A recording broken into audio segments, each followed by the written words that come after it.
Well, there you go. This is for the first. It's also very cozy.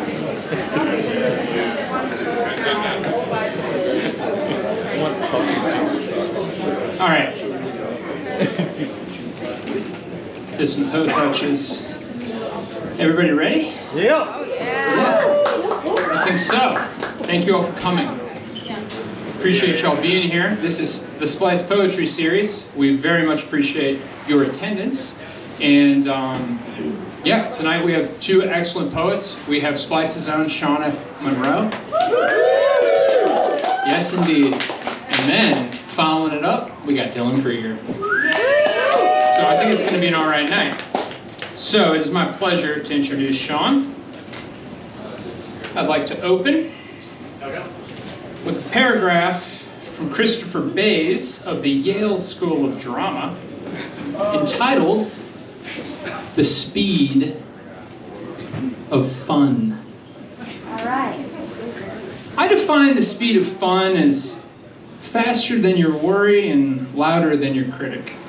The speed of fun is the speed of farce, the speed of comedian, the speed of clown. It is the speed of the comic world. It is very hard to have lots of fun slowly. It is possible, I know, but much more difficult. Sawing down those false poles of difficulty and accessibility, as he does, we could call Sean F. Munro a neo-futurist who swaps the in-house virtues of speed, simultaneity, and a bird's-eye view for a drawl and grand focus of humanity's pratfalls. We might propose his work as a kind of duct-taped Dadaist extension cord if he wasn't so generous as to be using it to juice a power washer to clean the grimy sidewalks we walk on. Woo! As Hugo Ball puts it, Endramin saxasa flumen flabalala, which means exactly what it sounds like. You can box Munro up about as good as you could pin a tail on a donkey with a trash bag around your head. Here's Bays again. Your fun begins to show up when you play so quickly that your worry cannot keep up, and there is no time to judge whether you are playing the game correctly or not. You are simply playing it. It is the chaos of fun. According to this metric, to inappropriate a game is at the heart of its definition, the framework of rules and regulations sabotaged by the very people who inhabit its ground zero, the delight of sneakers smacking the street after a can is kicked. In other words, the discomfort of the logical senses, a polite company's shifting in the seats. As one poem describes itself, quote, part sit-down, upstanding gospel, part stand-up, raw dog and funk. In other words, an impossibility, a chasm, a flop. But Munro knows all about the flop, knows it is a rare opportunity to discover tragedy and comedy at the same exact moment. Here's Bays one last time.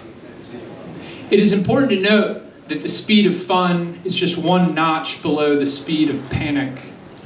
Do not confuse the two. When we first begin to play this game, sometimes the fun and panic are connected. The more comfortable you get with the speed of fun, the higher your threshold for panic. Okay, let's everyone freak out. It's Sean F. Munro.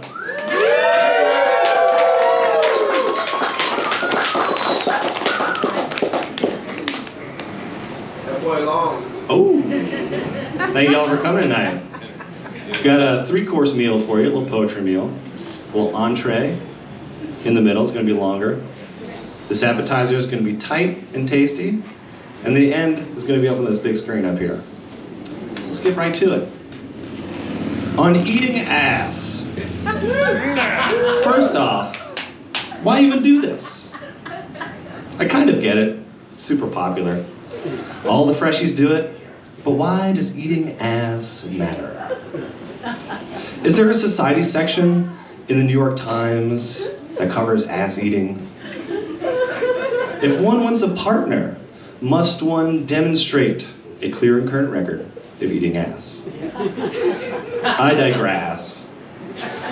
This is a confessional poem, which means there's an opening, and that's the truth. Done it, been done it, who cares? The real poetry is in watching others live. One might think it's foreplay. This is a misconception. It is the main attraction. When I arrived at this ass-eating spectacle, pants were gone. There was a gape. Oh, there was a gape. I used a micrometer. Ew. If you had to guess, was this a tongue or finger first guy? Trick question. He was a noser. Guess the color. Again, I digress. Why does eating ass matter? Fun and games? Will there be an ass-eating contest on the 9th of June, sponsored by Preparation H? I hope so. Me too. I've got tickets already. A political purpose. Would a mayor stop stealing if there were more ass eating? A philanthropy? Here at the Center for Eating Ass, we keep a close eye on the rim. An educational adventure. Welcome to Miss Bidet's Butt Bus. Today we'll taste the mysteries of the sigmoid colon. Why does eating ass matter? I can't say for sure. But maybe one day I'll write a book on it and win a Pulitzer. Ooh, that was a stinker. But really, why does eating ass matter? Okay, here's the answer. Eat it or beat it.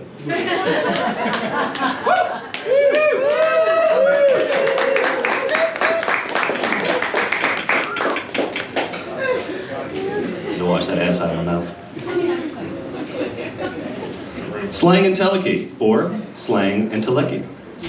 This one is for Aristotle, George Clinton, and inebriants. There are no wrong tongue typos here. Part sit down, upstanding gospel, part stand up, or raw dog and funk. If you got bitter beams in your team's dreams, build a new potato in your solar plexus. The story here is the country mustard in the meme hatch. Poetry to get your shit together by, and slang, the neo-spiritual linguistic planitude that plaps our population pre-humously. And you may ask, what is slang? It's a creep of the week's squeeps, a normal follow borrowed, the grass of cream, the lump lust rubbed raw on the psychedelic furnace of underwear. If you've said what you said, then you've seen what they say. And if you're watching Butter Brown, put the pan down, Daddy Dump Truck, and pan out. W-E-S-L-A-N-G. We slang. Woo!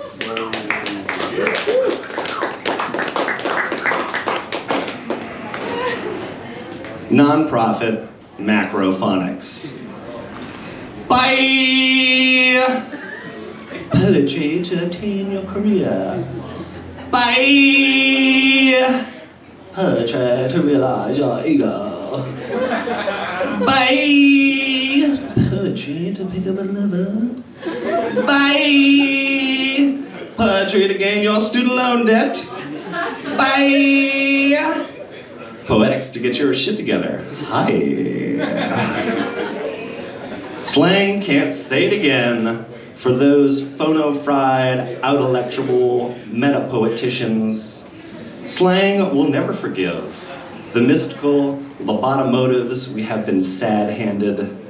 Slang cannot forget what causes these: postmodernism, artificiality, self-stalking, and gas.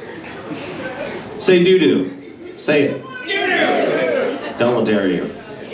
Slang appreciates that the animatronics have not failed. Live well in the page break, and slang the doors open. Slang will be here when you need it most.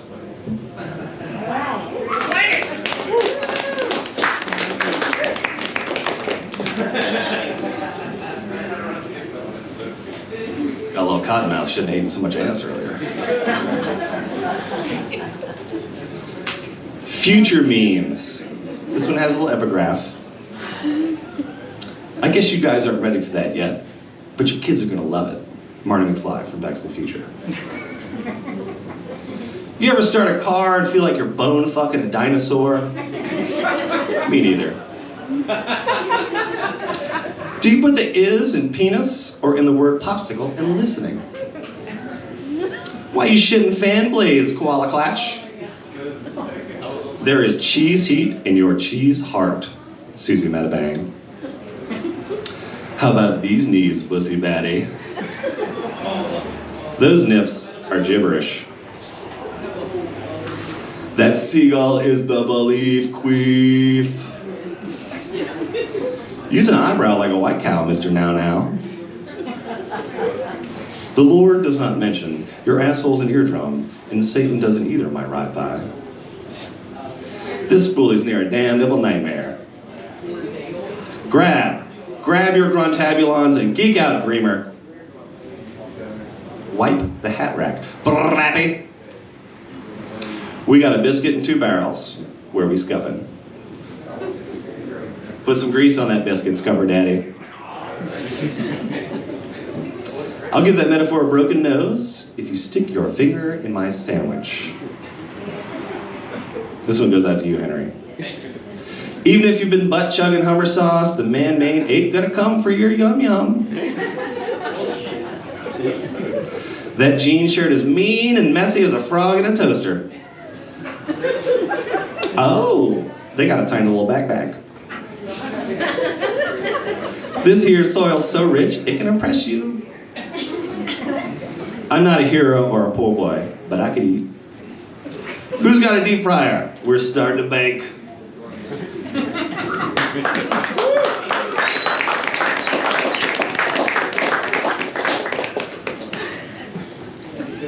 On to the entree. Now that your senses have been tantalized.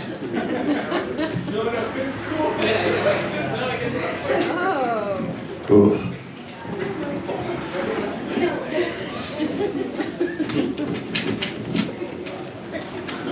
The more noise your page makes, the better poet you are. Thank you. I think so too. Anybody vote this past voting cycle? Yeah. All acceptable answers, I dig it. So this is going to be 13 rippers in a row. Here we go. Vote for, you boot-lapping badge bejeweler. I saw you scan cringe vintage cops episodes, be whoring your bigotry, turn-tongue dung blunger. Could you darn a bespangled civilian oversight banner that yet waves? Would it be greasing of a battered social compact? I want a qualified immunity partner. That's my sheriff's promise. Elect here.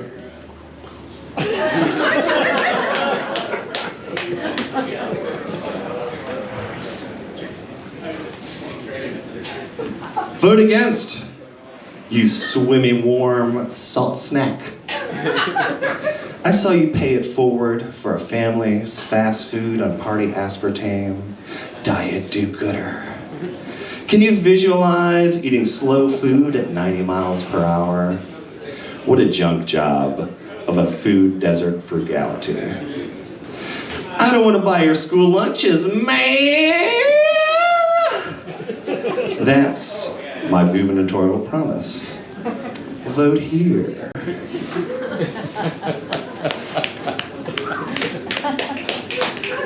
Vote for, you narcotic pill pecker. I saw you flame flute, nod back under the pass, spoon drifted, morphinid dream liquor. Could you imagine not being on drugs after postmodernism? What a waste of the mental illness economy. I want to buy you Suboxone, dude. That's my Federal Drug Administration's promise. Elect here.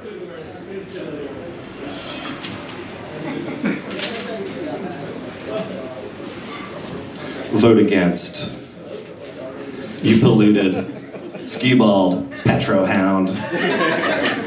I saw you skip tax day with your 1069, moneyed out on fees, pocket pounder. Could you brainstorm a bare-assed economics to frack the cash from the grab? What a confidence of the austerity gospel. I don't want a billionaire to pay taxes, man! That's my presidential promise. Elect here. Yeah, you're right.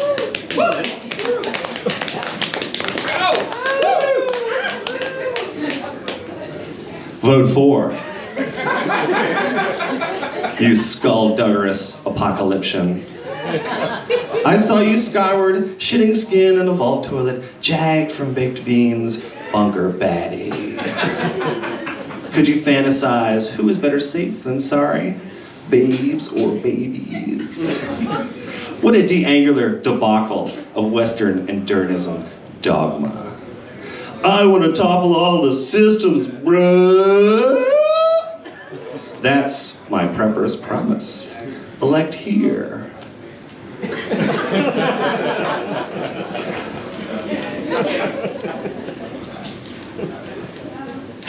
Vote against.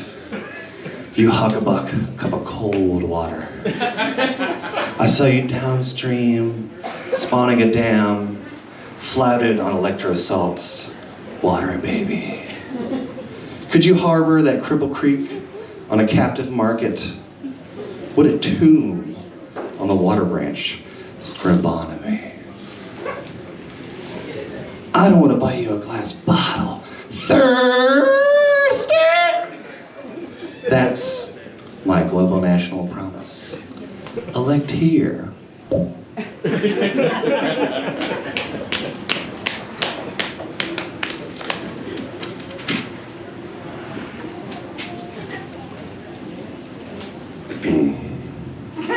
There he is. I see him.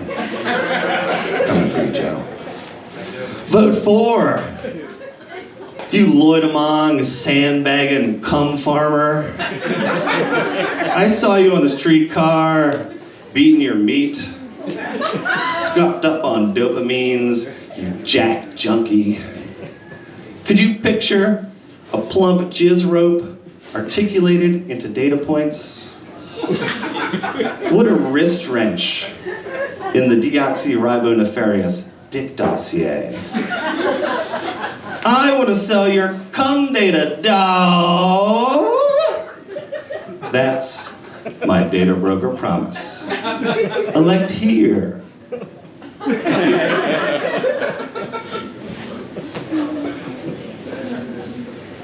Vote against. You malread tree trasher.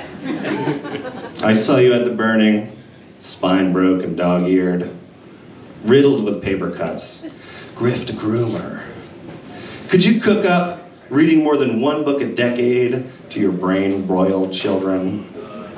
What a blow to hard prohibition business. I don't want a critical comprehension, people. That's my school board promise. Elect here.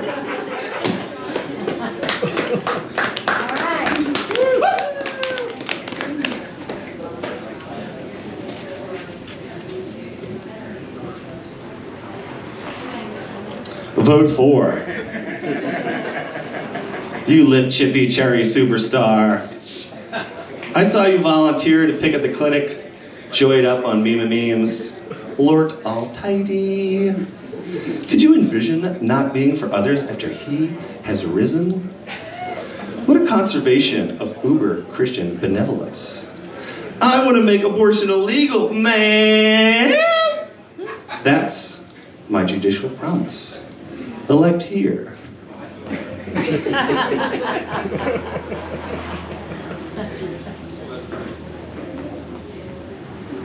I see him back there.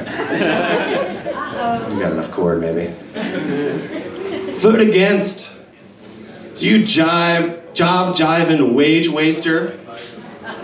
I saw you take an extra job for an extra sick day, jerking the jangles for my profits, chore chugging compensationalist. Could you exploit some other wealth creator with sick gains from the trickle trap? Would a train run on the people's pockets? I don't want a livable wage, Yankees!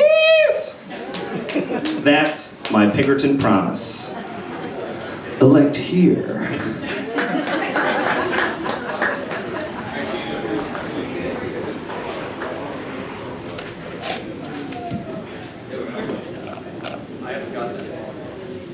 Vote against. You house-hoarding land whore. I saw you hoodwink the old Zoe Reglatoni for them sleazy simoleons. Shack-sucking crib dumper. Could you play serfdom until the unhoused freeze from false scarcity?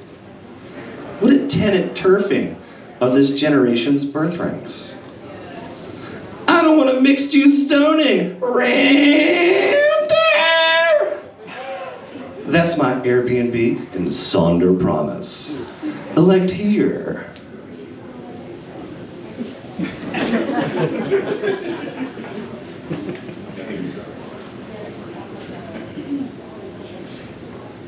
Vote against, you fear-fanged prison slaver. I saw your dank eyes smoke loud with hysteria when the cops found a joint on a perp. Plant-based partisan power prick. Could you ignore the puffy racism and the panic in your pants? What a fat sack of well-fertilized bogarting.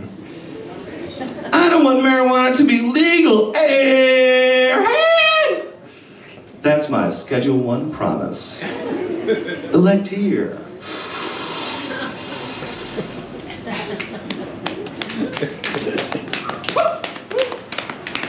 Vote for. You happy-haired rope wrangler. I saw your red eyes glow when you inhaled the surplus tax budget into housing, education, responsible to tax head. Could you put the pardons, the growth, and procurements in your pipe and smoke it? What a greener grass. That is a greener grass. I want to legalize it, cannabis so. That's my people's promise. Elect here.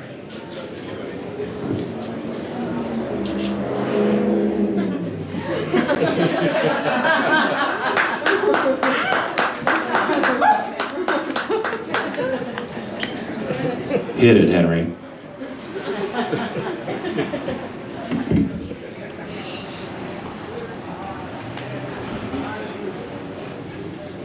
Dessert.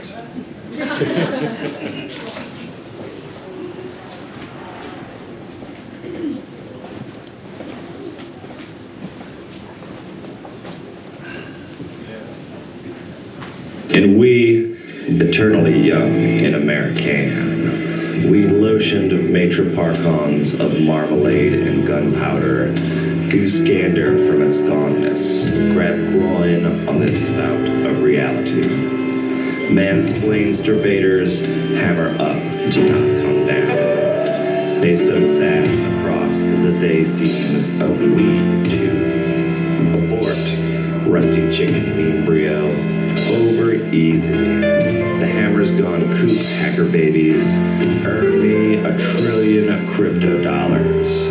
Feed we, the wage people, the salary citizens, collaborative informatics on who to eat next.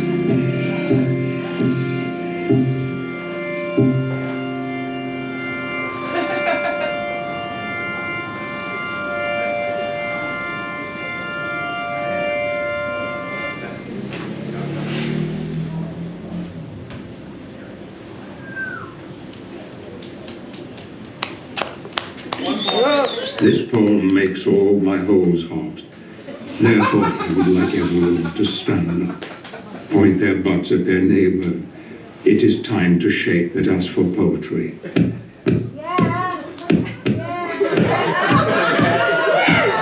We live in a world of ass and bone dirt excuses. Pull them drawers out your booty, clap clapper. Twerk, temptation to work. Underdrive, into underdrive. Moves, muscle, machines, into industry. Electric spanks, butt baddies. Power the bounce your skin. Cheek bang, cheek bang, make butt. The bicycle of intellect. Cheek bang, let slang. Suscitate, undercarriage, blast bolts, breathe with butt. We've aid to make out of booty. We've tails to burn. We've letters to open. Like it ends bottom. Say good, booty. Say good, booty. Stay good, booty. Stay. Slang. If you hear.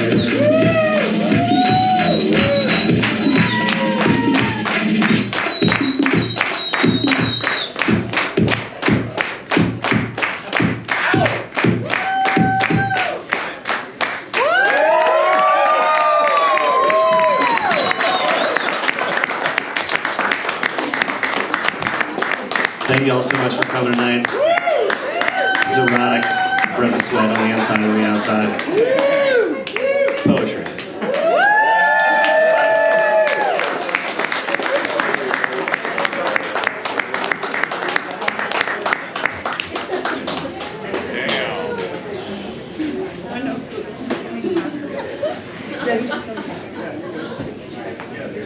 Sean Munro, the speed of fun, everyone.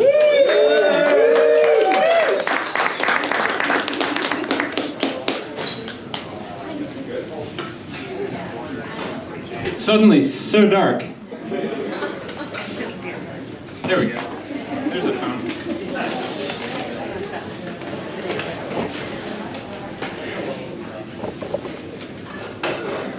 Thank you once more, Sean, for that wonderful clearing of the air. A stinky air. It's my absolute pleasure to introduce Dylan Krieger next. And this introduction was written by none other but Splice's own Sean F. Munro. Dylan Krieger writes the apocalypse in real time in South Louisiana, where you and I are, and live, exposed to environmental, corporate, political, and libidinal disasters. Exposure functions as a matrix in Krieger's poems.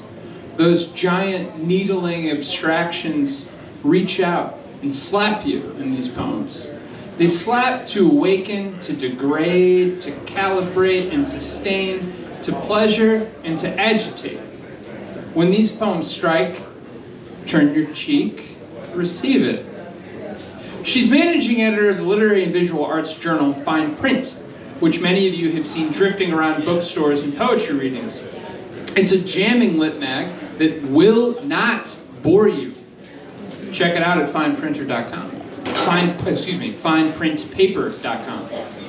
She's also the author of 6 collections of poetry: Giving Godhead, Dreamland Trash, No Ledge Left to Love, The Mother Wart, Metamortuary, and Soft-Focus Slaughterhouse.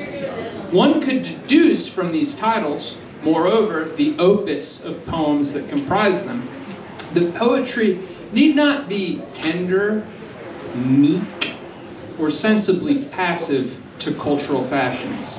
These poems sting, and we should all drink a little poison before we die. Her latest release, a chapbook called Hideous Compass, was released by Underground Books in 2022. Available at that table yonder. Find her at DylanKrieger.com, and tonight on the Splice stage, please welcome Dylan Krieger. I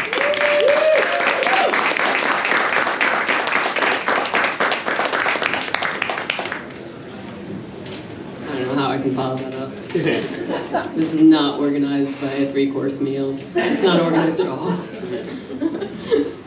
But that's the chaos of my life. Hopefully you'll enjoy it. I miss when home movies were shitty. I felt so seen and heard by Satan.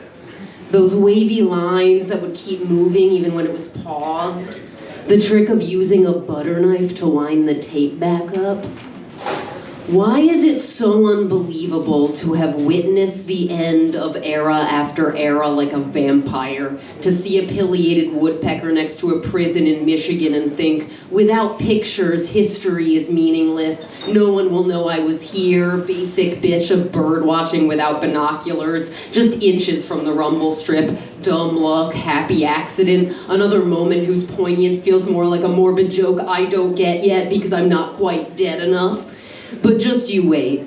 I'm lying down in lots of pentagrams and praying to the planets. I'm growing scales on both my eyes to then slough off. I live by a strict schedule of scribbles in the blank space.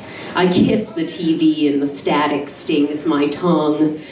Now I understand why kids stick forks into electrical outlets.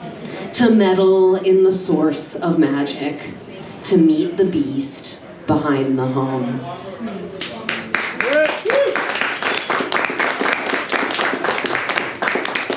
I'm going to read just 2 poems from my most recent full-length, which is called Soft-Focus Slaughterhouse, as Henry mentioned, or as Sean mentioned in his intro, which is mostly about a chronic pain condition that I've had for 25 years. Which I haven't really written about otherwise. This poem is called Bedside Mechanic. Step-by-step instructions for dummies. How to fix your chronically sick significant other. Mash your sense organs into their lap. Act sad. Puff out your chest to demonstrate you are the single most melancholy mammal in Indiana, Atlanta, what have you. Watch the petty waft of competition soothe their aching muscles. Pass a bus station and sigh like you will never see the world's wonders. Learn how to make their favorite meals paleo, vegan, soy-free. The doctors will demand it sooner or later, but be patient. You have your whole lives to hate this game, not the player. Savor the mundane safety of movie night, sexy time, special occasions unsullied by hyperventilation through clenched teeth, the numbing powers of alcohol and marijuana, the all too often impossible foreplay in public, distraction by train track, childlike mischief on rooftops. Stop me if this is too much. I just want someone to care enough to drop me off a cliff and let the stormy weather parachute my dress into a poultice for my nervous system's pulsating unrest. Is that too much to ask? After the rains pass, I promise we'll kiss as if it's painless, and I'll whisper to the western wind, who mended me with only a socket wrench and a high-flying trapeze.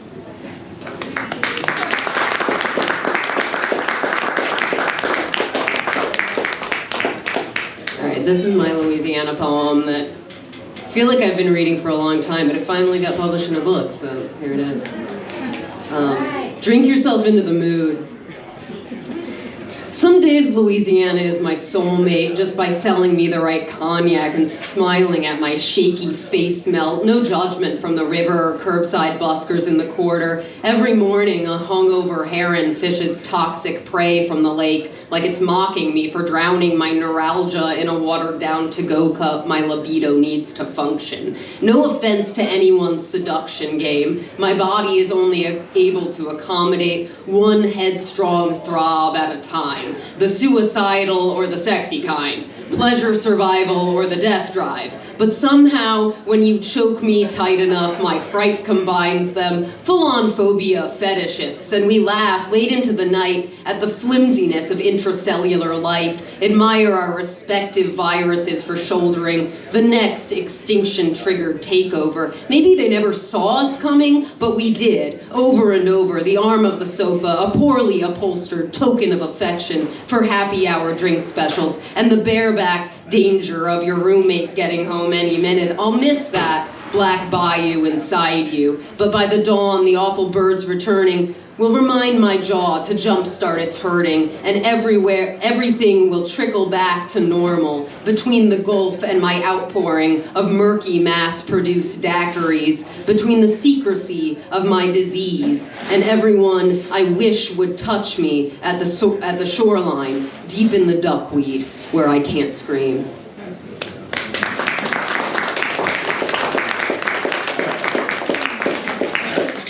Should we stick with regional? Can I get my Midwest accompaniment? Stop drinking. Only for now. Go back to drinking right now. I'm from the Midwest. I have a Midwest poem for you guys and a shirt. So I have these shirts for sale. And there's a whole poem on the back. If you were raised by the same wolves I was, a strong accent makes you sound like an android by comparison. Loose bolts born of television news to mimic men from nowhere. No matter what the wishing well is selling, I can dig through the closets of skeletons and find better, for so cheap it's nothing. Because coincidentally, as wet flyover trash myself, I am so cheap I'm nothing. And I tell the stranger on the street corner that's what Midwesterners have going for them. The awareness of falling square beneath the boot stomp and not trying to stop it, decorating the tiny dome between heel and toe as their own coastless keepsake, settling in for another snowstorm. To escape is a long con, and we're not fooling anyone, so we stay, perfectly afraid and dew-drenched in our hospital bracelets, standing stock still, scarecrow style, in never photographed farmland, and the scavengers manage to fly in through our sleeve holes, but little do they imagine we are not even human. Little can their wings fathom the fruit orchard already eaten till barren, the future turned lethal by the skin of its systems, and all the signet rings of lesser gods outstretched. Who wins best kisser?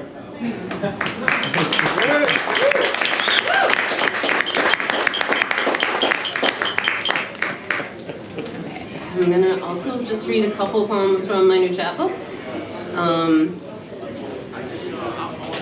Start at the beginning, I guess, and then read a couple of my favorites. I'm inspired to read my poem about capitalism after Sean read. In the beginning, living in piles of lead paint, Mom told us not to stand in front of the microwave. The word cancer, like a clogged drain. We already knew about the Frankensteinian removal of thyroids, stuffed dog's head sewn on wrong, in broad daylight, the defrost button, a delicate balm. But at night, we'd tiptoe down the back stairs, black hair no longer pulled back with crimped ribbon, press our temples to the slotted heat vent, and whisper, "That's it, I'm ready. Press start."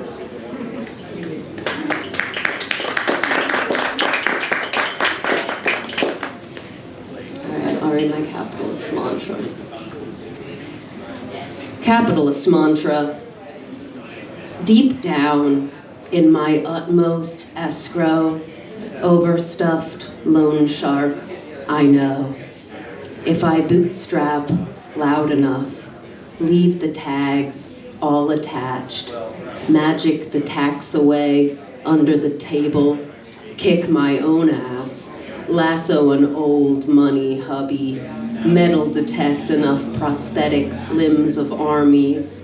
One day, there will be a miracle wedding between hoarder and hoarded, and by the Lord God and all the mega priests, even if I die before I wake, I will be able to afford it.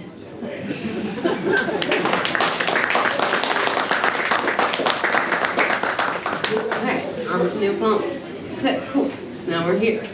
Now we're caught up. Alright. I'm not keeping time. The Hierophant hosts a dinner party. Everything is almost ready. Hell is in the oven. Heaven halved and gutted. The tradition is to feel nothing, but he can't help it. The Illuminati of the colorless earth are all here, business-faced, unlistening, with their backs to the machine. Whatever they're eating sports an undercarriage like an insect. Instead of grace, they say something later redacted, later erased. The last course is served on a need-to-know basis. Wriggling, red-pink, still alive at the center. Uncanny how blood sacrifice changes shape but never goes away. The circle of satellite orbit and the circle of the headless chicken intersect like a corporate logo. Street artists reimagine it as testicles or tits, of course, and for all we know, that's what it stands for. For all we know, the meaning of life is to bone.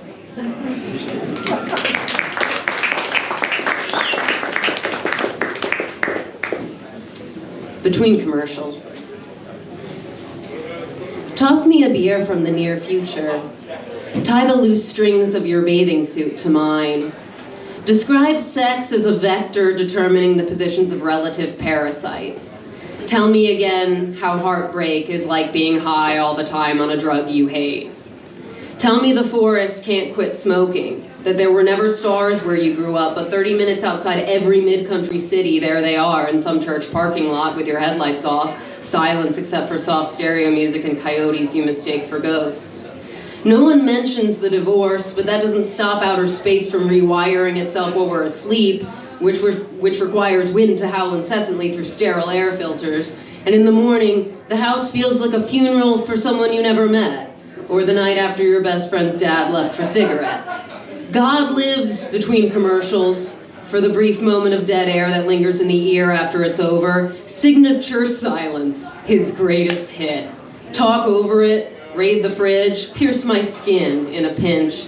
Anything but the old tunnel with its held breath, restless vomit. Pray the TV raises me, like hell, to taste the tip of every opening, inanimate valves hissing steam. Pray, if you must, that I'm taken peacefully to the prison of my dreams, that it's a situation comedy of which I was never the lead, that God forgot us for good reason, that the front porch is still thick with jasmine on the day designated for noticing such things. And if it isn't, then I'm sorry. The wishing well is full of bird shit. If it still worked, I would live in it, sticky with old coins collecting iridescent beetles, under the deepest watermarks of the world's wants. I'd be completely prayed away.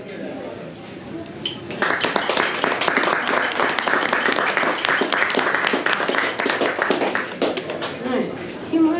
Here. Safety and distance. Ivy League screaming raised me by the unbeknownst throat to elephant the vendetta, screw-drive the keyhole, muscle the old world into unpossessed pearls. Tenderness ends by definition in the pit of some pocket I forgot existed, in the value of $1 lit on fire. I'm fine with the thunderless wondering who painted all the windows shut for me to penknife into cobwebs desiccated decades later. Someone thought there is safety and distance and then invented me like a novelty flavor of whipped cream on the tongue of an advertiser, glowing ultraviolet. Oops, I looked back and turned into a pillar of microplastics. I hope I go to heaven before I die and nowhere after. I hope the kingdom of God is buried facing a different direction than cardinal, and everything we confessed is reduced to one of those wired together heart-shaped structures made of flowers they put up on street corners where bike accidents happen.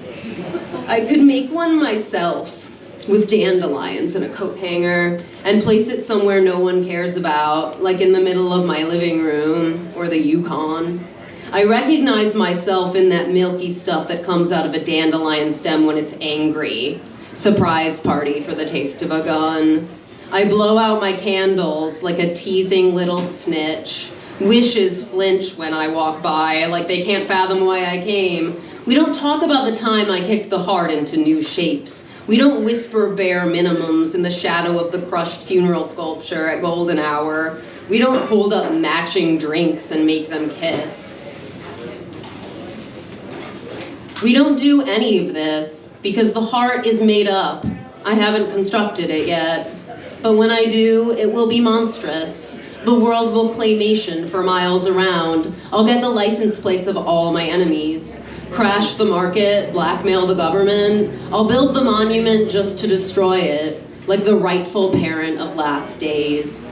With my headache full of unwatched boiling water, in the middle of my living room, or the Yukon, one finger in the air like I can tell a better ending than the elements casually recombining across microscopic distances in the interstices of our bodies, where we will reincarnate as more dandelions, or as a media frenzy, or not at all.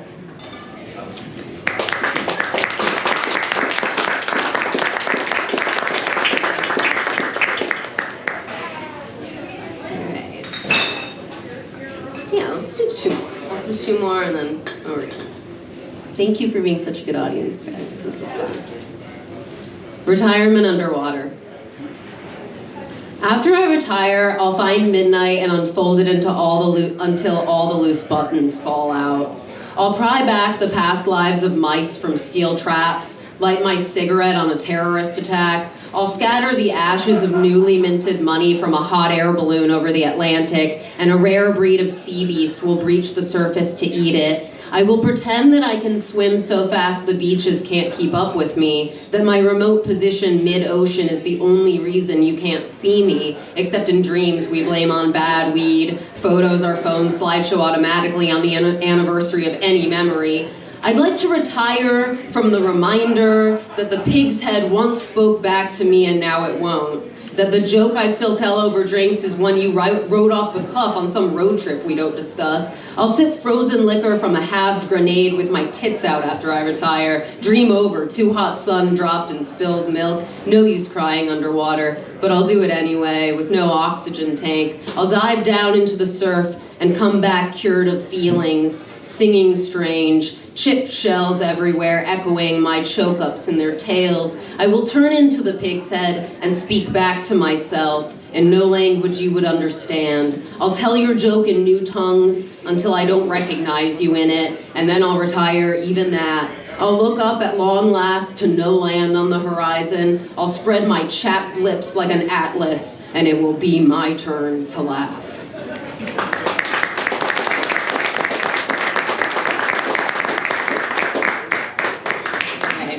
Since we've talked so much about localities, I'm just going to end on this poem called Cities I Won't Live In. It's kind of a joke. I mean, it's not like a very serious poem, but I really don't like living in big cities, so it's not a joke in that way. It only mentions y'all once. New Orleans has one line, and it's not, to me, it's not really an insult, so there's no offense. Cities I won't live in. New York is a nightmare. LA is someone else's dream. Chicago is a scare tactic. Houston is a C-suite barbecue. Memphis is a rusted warehouse. Detroit, an arsoned mechanic. Boston is a non-rhotic language. San Francisco is a computer virus, obviously. Salt Lake City doesn't drink enough. New Orleans chugs puddles of unidentifiable liquid. Minneapolis has an anxious attachment to its sibling. Philly has a lethal addiction to Cheese Whiz. Portland got so weird it lost the thread. Austin only got weird enough to sell those threads on Depop. Denver made weed about capitalism. Seattle made downers about death. San Diego is a bait and switch for very sad whales. Miami is where the mob dumps blackmailed bodies. Orlando is a branded entity trademarked by a cutesy Nazi. America is where I hide my head under brush fire, under roadkill, under bullets shot skyward at double weddings. Call it provincial, call it postmodern whiplash, to wish the city on creatures more comfortable with blown covers. Call it a symptom of some up-and-coming pathology, an aversion to ambition, an allergy to eavesdropping. Call it anything but a tourist destination. Sell me anything but a direct flight home. As soon as there is one, it won't be home anymore. Thank you very much.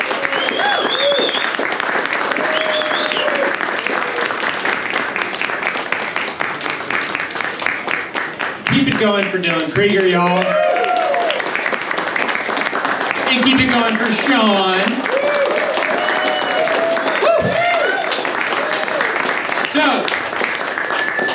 thank you all very much. This has been Season 2's debut of the Splice Poetry Series. A great kickoff to the January month. Got a few closing notes with a quote, you know, whatever. I'd like to close out. And I just knew that this was going to define Krieger's set. As the ear candy riddled with tapeworms eventually settles the shifting in your seats, with a quote from the greatly collaborative poet Lynn Kajinian. Poetry exists not in isolation, alone on its lonely page, but in transit and experience in the social worlds of people. For poetry to exist, it has to be given meaning. And for meaning to develop, there must be communities of people thinking about it. End quote. And because things are sometimes more powerful when they are simple, we at Splice would just like to say to all of you, thank you for thinking about poetry tonight in a room full of poetry thinkers. That's it. Also, we encourage you to come think about poetry next month, of course. On Saturday, February 11th, we have Johannes Goranson and Daiquiri Renee Jones. If you forget the date, check out thesplice.org. Finally, please support the poets who write at Splice by buying their books in the back corner, even though it's really dark, it's about to get light. And if they don't yet have a book, you just buy them a drink. You just do that, okay? So tip your bartenders, says the bartender, and as we will and should. And thanks, Phil, for hosting us. Thank you all for coming. We appreciate you.